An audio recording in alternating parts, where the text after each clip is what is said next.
എല്ലാ കാലത്തും പാർട്ടി ഉയർത്തിപ്പിടിച്ചൊരു മൂല്യമാണ് വിശ്വാസത്തിനെ സംരക്ഷിക്കുക, വിശ്വാസികൾക്ക് പിന്തുണ നൽകുക.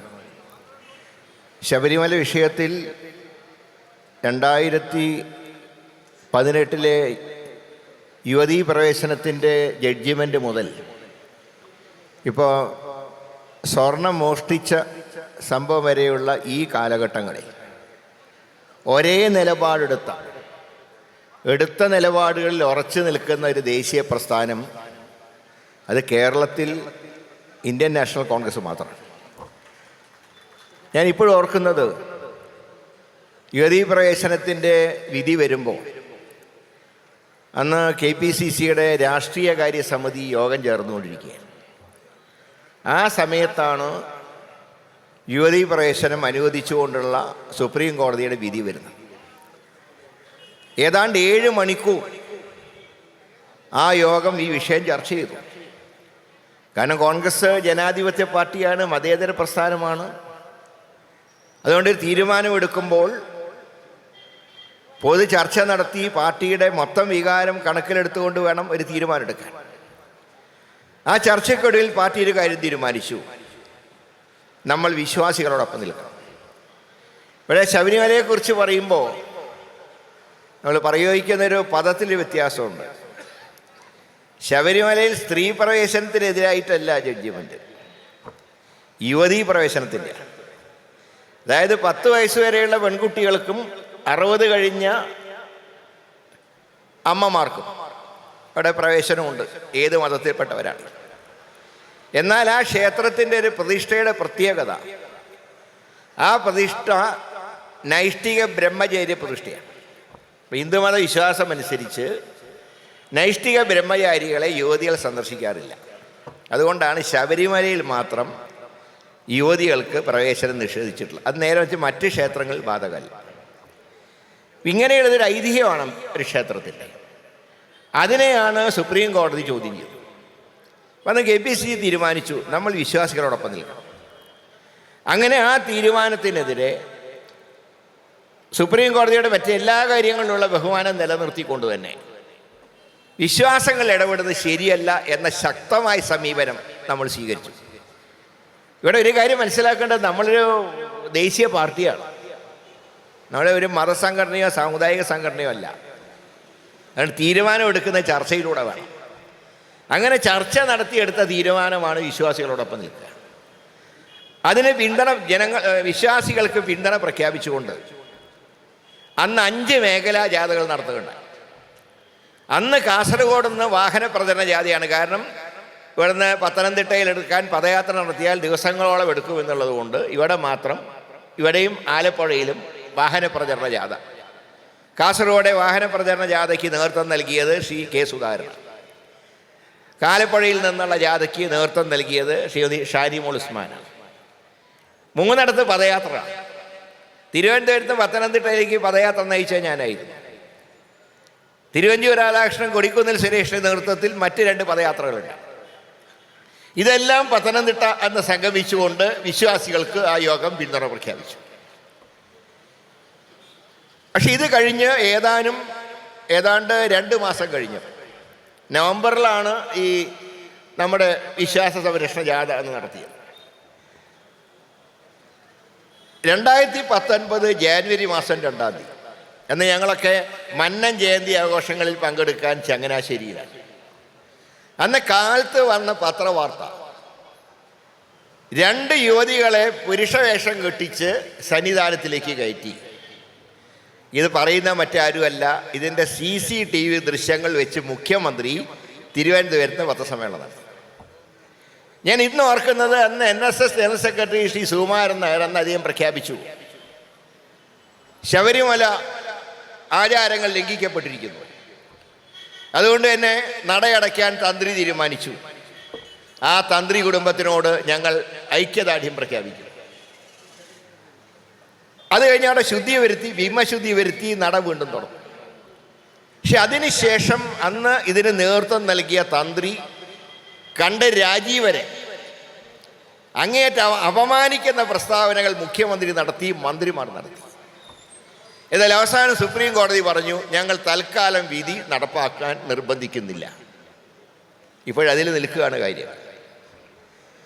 ഇതൊക്കെ തെരഞ്ഞെടുപ്പിൽ ദോഷമുണ്ടാകും എന്ന് ആരോ പറഞ്ഞതനുസരിച്ച് ഞാനിവിടെ വരുമ്പോൾ ശ്രീ ബാലകൃഷ്ണൻ പെരിയ ഒരു ജ്യോത്സ്യൻ്റെ പേരൊക്കെ പറഞ്ഞ് എൻ്റെയും കൂടെ സുഹൃത്തായതുകൊണ്ട് ഞാൻ ആ പേര് പറയുന്നില്ല. അദ്ദേഹമായിട്ടുള്ള ഒരു കൺസൾട്ടേഷൻ്റെ അടിസ്ഥാനത്തിൽ എന്നാലും മഹാസംഗമം നടത്തിക്കളയാം എന്ന് തീരുമാനിച്ചു. ആ സംഗമത്തിലേക്ക് പ്രതിപക്ഷ നേതാവിനെ ക്ഷണിച്ചപ്പോൾ അദ്ദേഹം 3 കാര്യങ്ങൾ മുന്നോട്ട് വെച്ചു. ഒന്ന്, ഉമ്മൻചാണ്ടി സർക്കാരിൻ്റെ കാലത്ത് നൽകിയ സത്യവാങ്മൂലം. ആ സത്യവാങ്മൂലത്തിൽ അന്ന് സുപ്രീം കോടതിയിൽ കൊടുത്ത സത്യവാങ്മൂലത്തിൽ പറഞ്ഞത് ഞങ്ങൾ വിശ്വാസികളോടൊപ്പമാണ്, അവിടെ ആചാരങ്ങൾ ലംഘിക്കാൻ പാടില്ല. എന്നാൽ പിണറായി വന്ന് അത് പിൻവലിച്ച് യുവതീ പ്രവേശനം വേണം എന്ന് പറഞ്ഞ് സത്യവാങ്മൂലം കൊടുത്തു. ഇപ്പോൾ വി ഡി സതീശൻ പറഞ്ഞത് അത് പിൻവലിച്ച് ഉമ്മൻചാണ്ടിയുടെ കാലത്ത് നൽകിയ സത്യവാങ്മൂലം പുനഃസ്ഥാപിക്കണം. രണ്ടാമത്, ആ സമരത്തിൽ പങ്കെടുത്തതിൻ്റെ പേരിൽ ഞങ്ങൾക്കൊക്കെ എതിരായുള്ള കേസുകൾ എപ്പോഴും ഉണ്ട്. സുധാകരനെതിരായിട്ടുള്ള കേസുണ്ട്, എനിക്കെതിരായിട്ടുണ്ട്. ഞങ്ങൾക്കെതിരെ മാത്രമല്ല, 2 വർഷം മുമ്പ് നമ്മളെ വിട്ടുപിരിഞ്ഞ് ഉമ്മൻചാണ്ടിക്കെതിരായി പോലും കേസുണ്ട്. അതുപോലും പിൻവലിച്ചിട്ടില്ല. NSSൻ്റെ നാമജപ ഘോഷയാത്രയിൽ പങ്കെടുത്തവർക്കെതിരെ കേസുണ്ട്. ഞങ്ങൾ പറഞ്ഞു ഈ കേസുകൾ പിൻവലിക്കണം. മൂന്നാമത്തേത്, മുഖ്യമന്ത്രി വിശ്വാസികളോട് മാപ്പ് പറയണം. ഈ 3 കാര്യങ്ങളും നിങ്ങൾ സമ്മതിച്ചാൽ ഞങ്ങൾ പങ്കെടുക്കാം. ദൗർഭാഗ്യം എന്ന് പറയട്ടെ, ഇക്കാര്യത്തിൽ തികച്ചും അലംഭാവപരമായിട്ടുള്ള സമീപനം മുഖ്യമന്ത്രി സ്വീകരിച്ചു. ഞങ്ങൾ പറഞ്ഞു പങ്കെടുക്കുന്നില്ല. അത് വിട്ടു നിൽക്കുക എന്ന് പറഞ്ഞാൽ മടിയില്ല, ബഹിഷ്കരിച്ചു എന്ന് പറയാൻ ഒരു മടിയില്ല. ഏതായാലും സംഗമം 8 നിലയ്ക്ക് പൊട്ടിയതുള്ള കാര്യത്തിൽ യാതൊരു തർക്കവുമില്ല. 4000 പേരെ ക്ഷണിച്ച ആ സംഗമത്തിൽ പങ്കെടുത്തത് 638 പേർ. 8 നിലയ്ക്ക് പൊട്ടി, നാടൻ ഭാഷയിൽ പറഞ്ഞു. അതായത് വിശ്വാസികൾ തള്ളിക്കളഞ്ഞു എന്നർത്ഥം. ഗോവിന്ദൻ മാഷ് പറഞ്ഞു 28 സാമുദായിക സംഘടനകൾ പങ്കെടുത്തു. പക്ഷെ എന്തേ അനുയായികളില്ലാതെ പോയത്? അവർക്കറിയാം ഇത് തട്ടിപ്പാണ്. അവിടെ വെച്ച് ഭഗവത്ഗീത വരെ വായിച്ചു ശ്രീ പിണറായി വിജയൻ. പക്ഷെ ആ യോഗത്തിൽ തന്നെ കല്ലുകടി ഉണ്ടായി. സ്വാഗതം പറഞ്ഞ ദേവസ്വം ബോർഡ് പ്രസിഡന്റ് പ്രശാന്ത് നമ്മുടെ പാർട്ടിയിൽ നിന്ന് പോയിട്ട് അധികമായിട്ടില്ല. അദ്ദേഹത്തിൻ്റെ ചുമരെഴുത്തുകൾ ഇപ്പോഴും നെടുമങ്ങാട് ചുമരുകളൊക്കെ ഇപ്പോഴും കാണാം. കൈപ്പത്തി അടയാളത്തിൽ വോട്ട് ചെയ്യാൻ പറഞ്ഞിട്ടില്ല. സ്വാഗതം പറഞ്ഞ പ്രശാന്ത് യോഗം അവസാനിച്ചപ്പോൾ പറഞ്ഞു സ്വാമിയെ ശരണമയ്യപ്പ. ഏത് സ്വാമിയെ ശരണമയ്യപ്പ.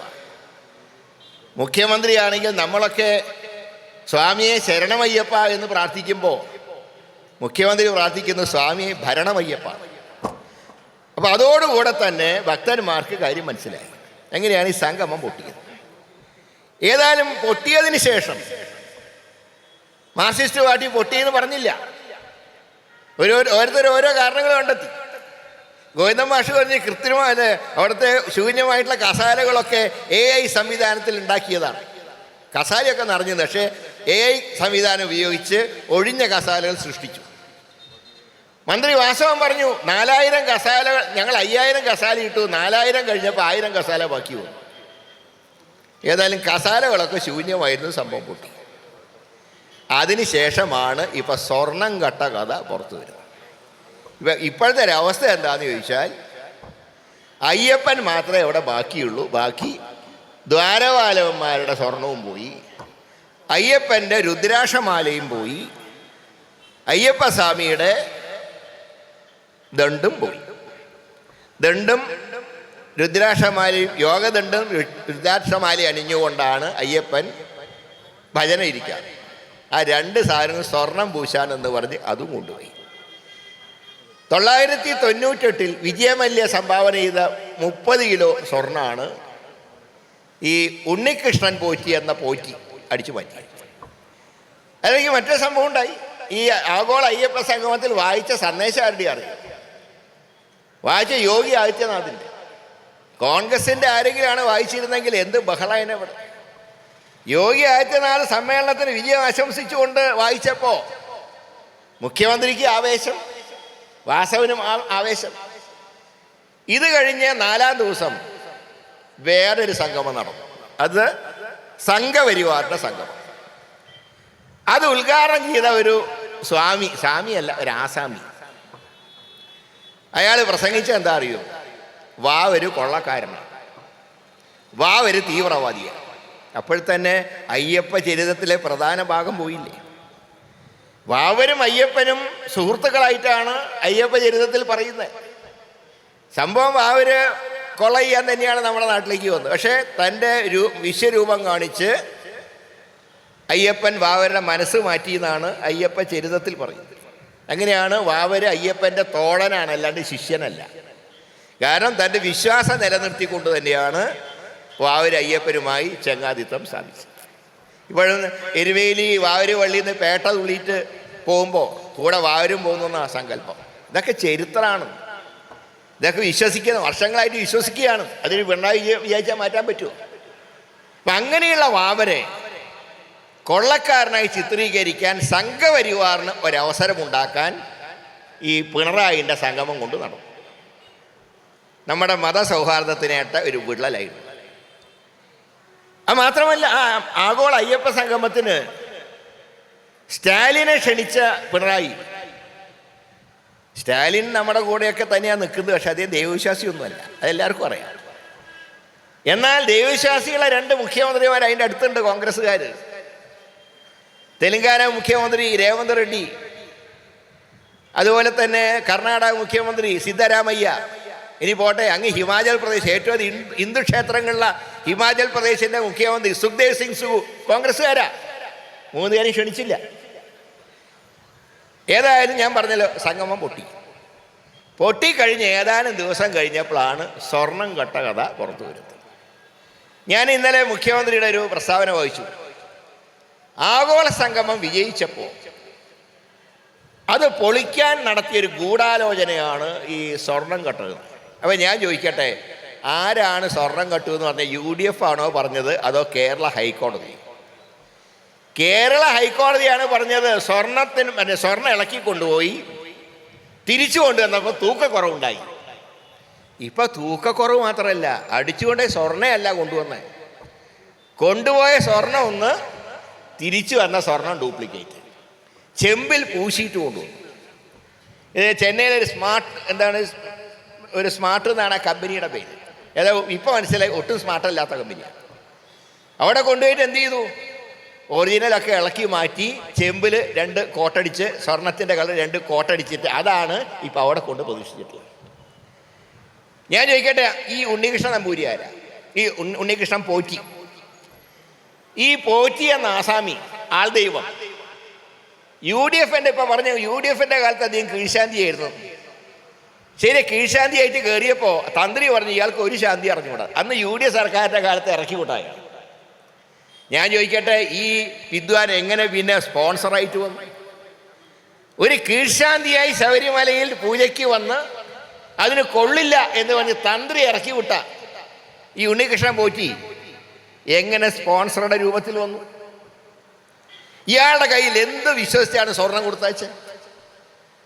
സ്വർണം ഉണ്ണികൃഷ്ണൻ പോറ്റിയുടെ കയ്യിൽ കൊടുത്തയക്കുകയും അത് അവിടെ കൊണ്ടുപോയി വിൽക്കുകയോ എന്തോ ചെയ്തിട്ടുണ്ട്. ഏതായാലും പോയതല്ല തിരിച്ചു വന്നത്. ചെമ്പ് പാളികളാണെന്ന് സ്മാർട്ട് കമ്പനിക്കാരെ കൊണ്ട് പറയിച്ചത് ഉണ്ണികൃഷ്ണൻ പോറ്റിയ. ആ കമ്പനിക്കാർ തന്നെ ഇപ്പോൾ പറഞ്ഞു. ഇപ്പൊ പ്രതിയാക്കപ്പെട്ടിട്ടുള്ള ആരാ? 2018-19 കാലത്ത് അന്ന് ദേവസ്വം ബോർഡ് ഭരണസമിതി മുഴുവൻ കേസിൽ പ്രതിയാണ്. അന്ന് പ്രസിഡന്റായിരുന്ന പത്മകുമാർ മാത്രമല്ല പ്രതി. അന്ന് ദേവസ്വം ബോർഡ് അംഗങ്ങളായിരുന്ന ശങ്കർദാസ് CPIയുടെ നോമിനിയാണ്. ഇപ്പോൾ 2 CPMകാരും ഒരു CPI ഉൾപ്പെട്ട 2019 അന്നുണ്ടായിരുന്ന ഭരണസമിതിയാണ് കേസിലെ 8ാം പ്രതി സ്വർണം കട്ടതിന്. അപ്പം ഞങ്ങൾ ചോദിക്കുന്നത്, ഇപ്പം സർക്കാരിന് ഉത്തരവാദിത്വമില്ലേ? നിങ്ങൾ ഉദ്യോഗസ്ഥന്മാർ സ്വർണം കക്കുമ്പോൾ അതൊക്കെ ദേവസ്വം ബോർഡ് നോക്കിയിരിക്കുമ്പോൾ പിന്നെ ഗവൺമെൻറ് ജോലി എന്താ? പിന്നെ എന്തിനാ ദേവസ്വം വകുപ്പിൻ്റെ മന്ത്രി എന്തിനാ? ഇതിൻ്റെ ഏറ്റവും വലിയ രസം എന്താന്ന് പറഞ്ഞാൽ, ഇതേ ഉണ്ണികൃഷ്ണൻ നമ്പൂരിയുടെ കയ്യിൽ 2025 വീണ്ടും സ്വർണം കൊടുത്തയച്ചു. കയ്യിലല്ല കൊടുത്തയച്ച് അദ്ദേഹത്തിനോട് താൻ ചെന്നൈയിൽ വന്നോളൂ, ഞങ്ങളോട് സ്വർണം ഇവിടുന്ന് കൊണ്ടുവരുന്നുണ്ട്. ചുരുക്കി പറഞ്ഞാൽ ചെന്നൈയിൽ കൊണ്ടുപോയിട്ട് തിരിച്ചു കൊണ്ടപ്പോൾ എത്ര ദിവസം എടുത്തു പറയും? ഏതാണ്ട് 40 ദിവസം എടുത്തു. ഇതെന്താ പഴയ അഞ്ചലോട്ടക്കാരൻ്റെ കാലം. അതായത് ചെന്നൈയിൽ നിന്ന് ഇയാൾ ഇതും കൊണ്ട് നേരെ ബാംഗ്ലൂരേക്ക് പോയി. എല്ലാ ആളുകളെയും വിളിച്ചിട്ട് പൂജ നടത്തി. അത് തന്നെ ആചാരലംഘനമാണ്. കാരണം ശബരിമലയിൽ 2 കാര്യങ്ങൾക്ക് മാത്രമേ ഘോഷയാത്ര നടത്താൻ പാടുള്ളൂ. ഒന്ന്, മണ്ഡലവിളക്കിന് നടത്തുന്ന തങ്ക അങ്കി ഘോഷയാത്ര. തിരുവിതാംകൂർ രാജാവ് കൊടുത്താണ് തങ്ക അങ്കി. അതിൻ്റെ ഘോഷയാത്രയുണ്ട്, അത് മണ്ഡലകാലത്ത്. അതുപോലെ തന്നെ മകരവിളക്കിനുള്ള തിരുവാഭരണ ഘോഷയാത്ര. ഇത് 2 ഘോഷയാത്രയേ പാടുള്ളൂ. പക്ഷേ ഈ ഉണ്ണികൃഷ്ണൻ പോയിട്ട് എന്ന ആസാമി പല വീടുകളിലും കൊണ്ടുപോയി. നമ്മുടെ സിനിമാ നടൻ ജയറാമിൻ്റെ വീട്ടിലും കൊണ്ടുപോയി. അദ്ദേഹം തന്നെ പറഞ്ഞു എൻ്റെ വീട്ടിലും കൊണ്ടുപോയി. അപ്പോൾ ആചാര ലംഘനം നടന്നു. ഇപ്പം എത്ര സ്വർണം ബാക്കിയുണ്ടെന്ന് ആർക്കും അറിഞ്ഞുകൂടാ. ഇത്രയും കള്ളത്തരം നടത്തിയിട്ട് ഇതിന് എന്തടിസ്ഥാനത്തിലാണ് മുഖ്യമന്ത്രി ന്യായീകരിക്കുന്നത്? ഇപ്പോൾ അന്ന് പിന്നീട് ദേവസ്വം ബോർഡ് പ്രസിഡൻ്റായി വന്ന ഒരു എൻ വാസു, അദ്ദേഹം കേസിൽ പ്രതിയാണ്. കാരണം അദ്ദേഹം അന്ന് ആദ്യത്തെ സ്വർണം മോഷ്ടിച്ചപ്പോൾ അദ്ദേഹം കമ്മീഷണറായിരുന്നു ദേവസ്വം. അദ്ദേഹമാണ് പിന്നീട് ദേവസ്വം ബോർഡ് പ്രസിഡൻ്റായിട്ട് വന്നത്. ഇനി അദ്ദേഹത്തിൻ്റെ കാലത്ത് രസകരമായൊരു കാര്യം ഉണ്ടായി. അദ്ദേഹത്തിൻ്റെ കാലത്താണ് കോവിഡ് വരുന്നത്. കോവിഡ് വന്ന് പത്രത്തിൽ വാർത്ത വന്നു. കോവിഡ് കാലത്ത് ക്ഷേത്രത്തിലെ ജീവനക്കാർക്ക് ശമ്പളം കൊടുക്കാൻ കഴിയാത്തത് കൊണ്ട് അവിടുത്തെ കിണ്ടി ഉരുളിയൊക്കെ വിറ്റു എന്നൊരു വാർത്ത വന്നിരുന്നു. അങ്ങനെയാണ് ഇദ്ദേഹത്തിനെ കിണ്ടി വാസു എന്നാണ് പിന്നീട് അറിയപ്പെട്ടത്. അപ്പം ഇങ്ങനെ വന്ന വിദ്വാന്മാരൊക്കെ 2017 മുതൽ അധികാരത്തിൽ വന്ന സർവ്വ ഭരണസമിതിക്കാരും കട്ടു.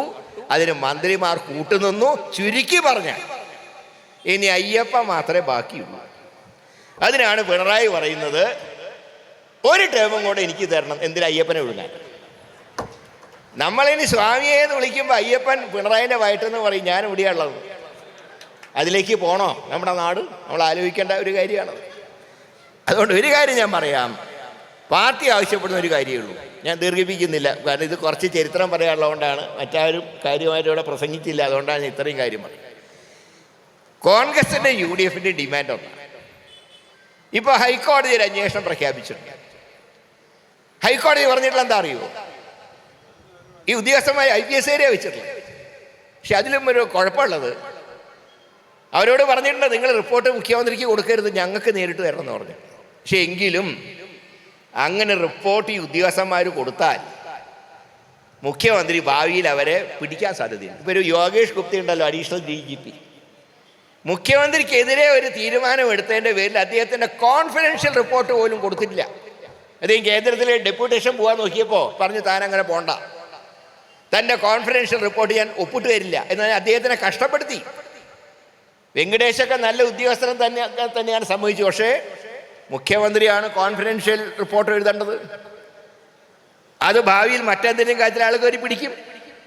അപ്പോൾ ഈ ഉദ്യോഗസ്ഥന്മാർക്ക് ധൈര്യം ഉണ്ടാവില്ല. അതുകൊണ്ടാണ് പാർട്ടി പറഞ്ഞത് CBI അന്വേഷണം വേണം. പക്ഷേ CBIന് ഞങ്ങൾക്ക് അത്ര വിശ്വാസം പോരാ. CBI അന്വേഷിക്കുന്നത് ഹൈക്കോടതിയുടെ മേൽനോട്ടത്തിൽ വേണം. അല്ലെങ്കിൽ എന്താ പറ്റുക അറിയുമോ? മുഖ്യമന്ത്രിയുടെ മകന് ED അയച്ച സമൻസ് പോലെ ആയിപ്പോവും, ആവിയായിപ്പോവും. ഇപ്പം ഏതായാലും ഒരു കാര്യമുണ്ട് കേട്ടോ, ഈ സ്വർണം കട്ടതിന് ശേഷം ഈ സ്വർണം കക്കുമ്പോൾ ഒരുപാട് ദോഷങ്ങളുണ്ടാവും. ചിലർക്ക് അംഗവൈകല്യം സംഭവിക്കും, ചിലർക്ക് കാഴ്ച പോവും, ചിലർക്ക് ചിത്തഭ്രമം ഉണ്ടാവും. ഇപ്പോൾ മുഖ്യമന്ത്രിക്ക് കുറേശ്ശെ തുടങ്ങിയോ സംശയം. കാരണം ഇന്നലെ അദ്ദേഹം പറയുകയാണ്, എൻ്റെ മക്കളെക്കുറിച്ച് എനിക്ക് അഭിമാനമുണ്ട്. മൂപ്പര് ലാവ്ലിൻ കേസിൽ പ്രതി, മോള് ചെയ്യാത്ത സേവനത്തിന് കമ്മീഷൻ വാങ്ങിച്ചതിന് പ്രതി. ഇപ്പോൾ ആ മോന് ED നോട്ടീസും കൂടി ആയപ്പോൾ അദ്ദേഹം പറയാം, എൻ്റെ മക്കളെക്കുറിച്ച് എനിക്ക് അഭിമാനമുണ്ട്. എന്തൊരു സംതൃപ്ത കുടുംബം. അങ്ങ് CBIയും EDയും എല്ലാം കയറി നിരങ്ങുക. പക്ഷെ ഇവിടെ ഒരു സംശയം, ഇവിടെ ഒരു മുഖ്യമന്ത്രിയുടെ മുമ്പിൽ ഇങ്ങനെ ED ഇങ്ങനെ ഓച്ചാനിച്ച് നിൽക്കുമ്പോൾ അവിടെയും ചില സംശയങ്ങളുണ്ട്. നേരെ മറിച്ച് ഹേമന്ത് സോറൻ എന്ന ജാർഖണ്ഡ് മുഖ്യമന്ത്രിനെ പൊക്കിക്കൊണ്ടുപോയില്ലേ EDക്കാർ? കേജ്രിവാളിനെ പൊക്കിക്കൊണ്ടുപോയില്ലേ? എൻ്റെ മുഖ്യമന്ത്രിയുടെ മകനോട് സ്നേഹം EDക്കാർക്ക് നോട്ടീസ് അയച്ച് അങ്ങനെ ആവിയായി പോയി. അതുകൊണ്ട് ഞങ്ങളൊരു കാര്യം പറയാം, ഇനി CBI അന്വേഷിച്ചാലും ഹൈക്കോടതിയുടെ മേൽനോട്ടത്തിൽ വേണം. ഇവരുടെ റിപ്പോർട്ട് കൊടുക്കേണ്ടത് ഹൈക്കോടതിക്കായിരിക്കണം, അമിത്ഷാവിനാവരുത്. ഇപ്പോഴും ചില രഹസ്യ ബന്ധങ്ങളുണ്ട്. ഇപ്പം ഞാൻ ശ്രദ്ധിക്കുകയായിരുന്നു, കഴിഞ്ഞ തവണ കാണിച്ച ആവേശം എന്താണ് BJP ഇത്തവണ കാണിക്കാത്തത്? ഇന്നലെയാണ് ഒരു പേരിന് സമരം നയിച്ചത്. ആ സമരം തന്നെ അവർ നടത്തിയപ്പോൾ മുട്ട എടുത്തിട്ടാണ് എറിഞ്ഞത്. അത് തന്നെ നോൺ വെജിറ്റേറിയൻ സാധാരണ ഉപയോഗിക്കാൻ പാടില്ല. ഈ ശബരിമല ഒരു സമരത്തിന് മുട്ട എടുത്തിട്ട് പോലീസിന് എറിഞ്ഞു. അത് ആർക്കാനും വേണ്ടി ആക്കാനിച്ച പോലെ. കഴിഞ്ഞ തവണത്തെ ഇതൊന്നും വലിയ ആവേശമൊന്നും കാണാനില്ല. അപ്പം അതിൻ്റെ അർത്ഥം സ്വർണം കട്ടാലും വേണ്ടില്ല, പിണറായി സ്വർണം കട്ടാലും വേണ്ടില്ല, UDF ജയിക്കരുത് എന്നുള്ള ദുഷ്ടബുദ്ധിയാണ് ഇവിടെ BJPക്കാരനുള്ളത്. അതുകൊണ്ട് തന്നെ ഞങ്ങൾ പറയുന്നു, ഹൈക്കോടതിയുടെ മേൽനോട്ടത്തിൽ CBI അന്വേഷണം നടത്തണം. സ്വർണ്ണക്കള്ളന്മാരെയൊക്കെ വെളിച്ചത്ത് കൊണ്ടുവരണം. നമ്മുടെ വാസവൻ എത്രയും പെട്ടെന്ന് രാജിവെച്ച് അദ്ദേഹത്തിൻ്റെ വാസവത്വമൊക്കെ ഒന്ന് വേഗം അവസാനിപ്പിക്കുക. ദേവസ്വം ബോർഡ് പിരിച്ചുവിടുക. പിന്നെ ഒരു കാര്യം കൂടെ പറഞ്ഞ് അവസാനിപ്പിക്കുക. ഈ സാധാരണ സംവരണം കൊടുക്കുന്നത് എന്തിനറിയോ? ജോലിക്ക് വേണ്ടിയിട്ട്, അല്ലാണ്ട് കക്കുന്നതിന് സംവരണമൊന്നുമില്ല. ഇവിടെ ചെല്ല് പറഞ്ഞ് ഇന്ന സമുദായക്കാരനായതുകൊണ്ടാണ് വാസവൻ്റെ രാജി ആവശ്യപ്പെടുന്നത്. ഞാൻ പ്രശാന്ത് അതല്ലല്ലോ. കക്കുന്നതിന് ജാതിയും അതൊന്നും നോക്കണ്ട. ദേവൻ്റെ സ്വത്ത് ആര് കട്ടാലും കട്ടത് കള്ളന്മാർ തന്നെയാണ്. അവരെ നിയമത്തിൻ്റെ മുമ്പിൽ കൊണ്ടുവരണം. അത് വാസവനല്ല, പ്രശാന്താണെങ്കിലും പിണറായി ആണെങ്കിലും ഇക്കാര്യത്തിൽ ഒരു വിട്ടുവീഴ്ചയും ചെയ്യാൻ പാർട്ടി തയ്യാറല്ല. അതുകൊണ്ട് കുറ്റവാളികളെ അകത്താക്കുന്നവരെ ഈ സമരവുമായി പാർട്ടി മുന്നോട്ട് നീങ്ങും. അതിൻ്റെ ഭാഗമാണ് ഈ വിശ്വാസ സംരക്ഷണ യാത്ര. ഇതിനോട് എല്ലാവരും, ഞാൻ അഭിമാനത്തോടെ പറയുന്നു, എല്ലാ ഭക്തജനങ്ങളും ഇതിനോട് സഹകരിച്ചിട്ടുണ്ട്, എല്ലാ മതത്തിൽപ്പെട്ടവരും. ഞങ്ങളൊക്കെ അന്ന്, ഞാൻ ഇപ്പോഴും ഓർക്കുന്നു, ഞാനന്ന് പദയാത്ര നടത്തിയ കാലത്ത് റോഡിൻ്റെ ഇരുഭാഗത്തും മറ്റ് മതസ്ഥരും ഉണ്ടായിരുന്നു. അവർ പറഞ്ഞാൽ എന്താ അറിയോ? ഇന്ന് നിങ്ങളുടെ വിശ്വാസത്തിൽ കൈവച്ചുവെങ്കിൽ നാളെ ഞങ്ങളുടെ വിശ്വാസത്തിൽ കൈവയ്ക്കും. ഇന്ന് എല്ലാ മതവിഭാഗത്തിൽപ്പെട്ടവരും ഈ യാത്രയെ വലവരുക്കാൻ വന്നത് നന്ദിയോടെ സ്മരിച്ചുകൊണ്ട്, വിജയം കണ്ട് ഈ സമരം അവസാനിക്കൂ എന്ന് മാത്രം സൂചിപ്പിച്ചുകൊണ്ട്, നിങ്ങളുടെ എല്ലാവരുടെയും അനുഗ്രഹാശിസ്സുകൾ ഉണ്ടാവണം എന്ന് അഭ്യർത്ഥിച്ചുകൊണ്ടും, എല്ലാവർക്കും ഇവിടെ വന്ന എല്ലാവർക്കും നന്ദി പറഞ്ഞുകൊണ്ടും ഞാൻ എൻ്റെ വാക്കുകൾ അവസാനിപ്പിക്കുന്നു. എല്ലാവർക്കും എൻ്റെ നമസ്കാരം. സ്വാമി ശരണം.